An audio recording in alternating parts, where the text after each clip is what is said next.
Pergoki foto Pak Kades di handphone istri, Bantri tega suntik mati Salamunasir. Kepala Desa Curug Goong, Kecamatan Padarincang, Kabupaten Serang, Salamunasir menjadi korban pembunuhan. Salamunasir dibunuh oleh mantri berinisial S menggunakan jarum suntik yang berisi cairan diduga racun atau cairan berbahaya lainnya. Salamunasir pingsan setelah ditikam di bagian punggung oleh mantri S. Nyawa Salamunasir tak tertolong setelah sempat dibawa ke Puskesmas Padarincang, lalu dilarikan ke RSUD Banten.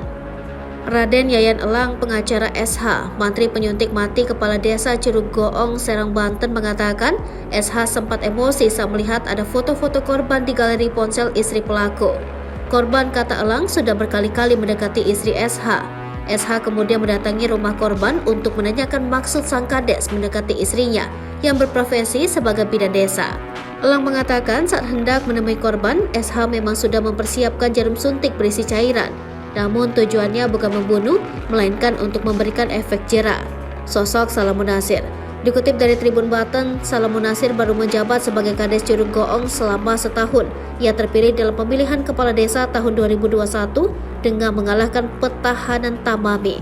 Warga sekitar Agus Sabihis mengatakan meski baru menjabat, Salamunasir sudah membawa perubahan di desanya.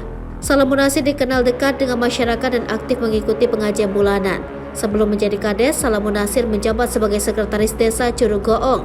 Hal ini membuat pria yang kerap disapa Jarunana itu dekat dengan masyarakat. Sebelum tewas, lanjut Agus, Salamunasir sempat menghadiri kegiatan seremonial sebanyak 2 kali. Kegiatan pertama adalah panen raya kedelai di Kecamatan Padarincang bersama Bupati Serang, Ratu Tatu Casana, pada Kamis 9 Maret 2023. Kegiatan kedua yaitu acara ikhtifalan atau pelulusan murid Madrasah Rodatun Najah di Desa Curug Goong pada Jumat 10 Maret 2023. Agus Sabihis tak pernah menyangka Jarunana meninggal dibunuh oleh Mantri S.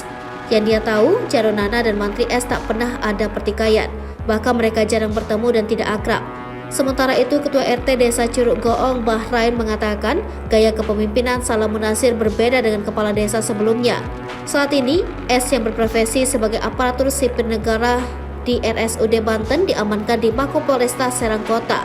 Wakil Polresta Serang Kota AKBP Hujra Saumena menjelaskan alasan Mantri S belum ditetapkan tersangka karena alat bukti yang dimiliki polisi belum cukup. Menurut AKBP Hujra, Polresta Serang Kota perlu meminta keterangan sejumlah ahli dalam kasus ini, termasuk dokter forensik untuk mengetahui isi kandungan obat sidiandril diphenhydramine yang disuntikan kepada korban, apakah mematikan atau tidak.